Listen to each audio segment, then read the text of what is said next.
O número de mortes em Espanha continua a aumentar, com mais de 200 confirmadas pelas autoridades, causadas pela tempestade Dana.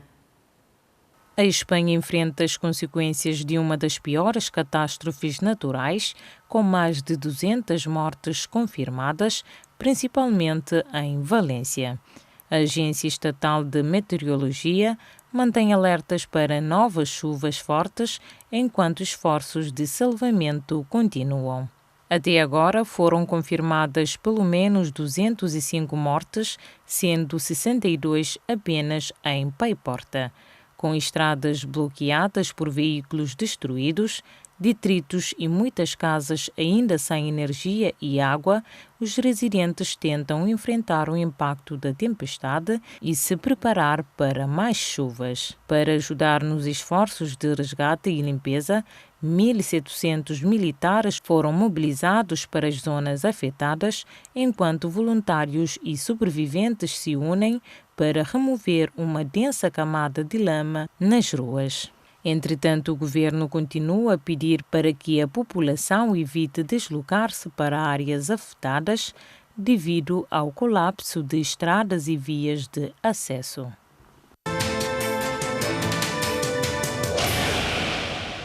Pelo menos 8 pessoas morreram e 30 ficaram feridas após o desabamento do telhado de betão de uma estação ferroviária no norte da Sérvia.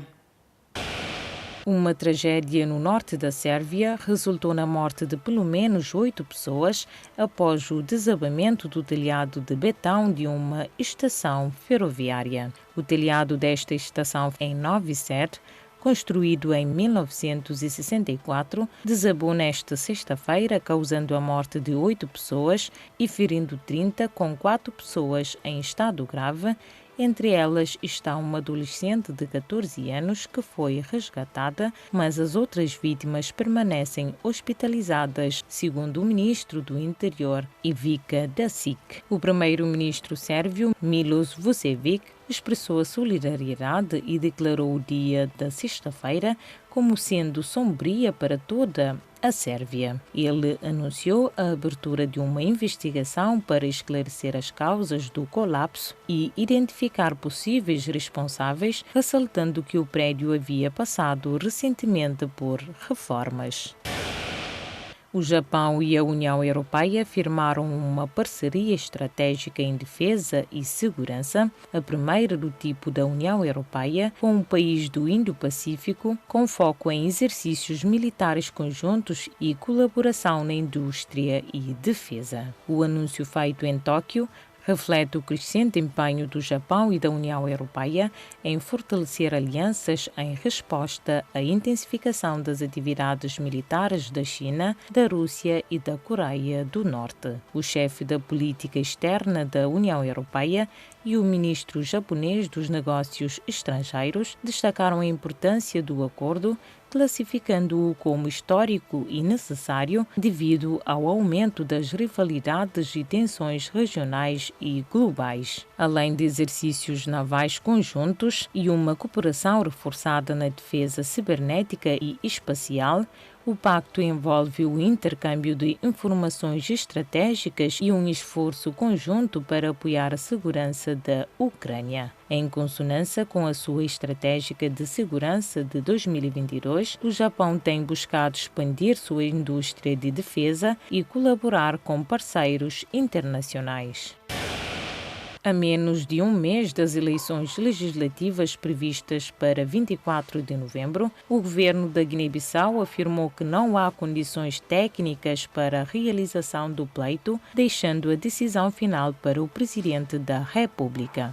Após uma audiência com o presidente Umaru Sissoko Embalo, o ministro da Administração Territorial e do Poder Local, Aristides da Silva, destacou que as dificuldades técnicas comprometem o cronograma eleitoral. Entre os principais obstáculos estão a ausência de uma lista definitiva de candidatos que impedem o sorteio para a ordem nos boletins de voto e o atraso na validação das candidaturas pelo tribunal. As eleições legislativas foram convocadas para 24 de novembro pelo presidente após a dissolução do Parlamento em dezembro dezembro de 2023. Segundo o ministro, compete agora ao chefe de Estado avaliar a situação e fazer as consultas necessárias para definir se a data será mantida. Em França, 5 pessoas, incluindo adolescentes, foram gravemente feridas em um tiroteio entre gangues rivais ocorrido após as celebrações do Halloween nas ruas. Em Poitiers, no oeste da França, 5 pessoas foram gravemente feridas em um tiroteio de gangues rivais ocorrido na Praça Coimbra na noite desta quinta-feira, enquanto centenas de pessoas festejavam o Halloween nas ruas. O confronto, que envolveu de 50 a 60 indivíduos, começou com disparos vindos de um carro e logo evoluiu para uma rixa entre 2 grupos rivais em uma área conhecida pelo tráfico de drogas. Entre os feridos está um adolescente de 15 anos que se encontra em estado crítico após ser atingido na cabeça. A presidente da Câmara de Poitiers, Léonore Moncondieu, descreveu o episódio como inaceitável e prometeu reforço policial para combater a crescente violência ligada ao tráfico de drogas na região. O ministro do Interior, Bruno Retailleau, manifestou a gravidade do incidente, destacando que o aumento da violência em cidades médias e áreas rurais representa um ponto de viragem e sinalizou a intenção de aprovar uma nova lei de controlo ao tráfico. Organizações da sociedade civil em Moçambique solicitaram à comunidade internacional que condenem a violência policial e o uso de balas reais contra manifestantes. A plataforma da sociedade civil para a monitoria eleitoral DECIDE e a rede dos jovens defensores dos direitos humanos denunciaram o uso de força excessiva pela polícia moçambicana, incluindo disparos com balas reais que resultaram em mortes e detenções arbitrárias. Relatórios indicam que pelo menos 11 pessoas morreram e cerca de 500 foram presas durante os protestos nos dias 24 e 25 de outubro, quando a população expressava descontentamento com os resultados das eleições de 9 de outubro, vencidas pelo Frelimo, com 70,67% dos votos. As organizações pedem que a comunidade internacional exija investigações e indemnizações para as vítimas e que pressione o governo moçambicano a garantir transparência no processo eleitoral. Além disso, solicitações foram feitas para que os órgãos eleitorais publiquem os editais originais das votações.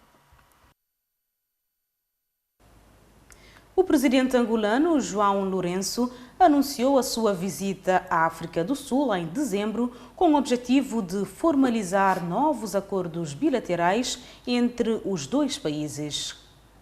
O ministro das Relações Internacionais e Cooperação da África do Sul, Ronald Lamola, anunciou que a visita de João Lourenço vai abordar a consolidação dos laços bilaterais e a exploração de áreas de interesse mútuo, incluindo comércio e investimento. O encontro entre os dois líderes será uma oportunidade para a formalização de acordos que atendam às atuais necessidades de cooperação, destacando o setor de energia elétrica como uma área estratégica. Durante as discussões, várias questões regionais foram abordadas, como o conflito no leste da República Democrática do Congo e a próxima presidência de Angola na União Africana. Angola e África do Sul reafirmam seu compromisso em manter uma parceria estratégica e fortalecer os mecanismos de monitoramento dos acordos firmados. Uma comissão binacional será criada para acompanhar a implementação dos acordos em negociação.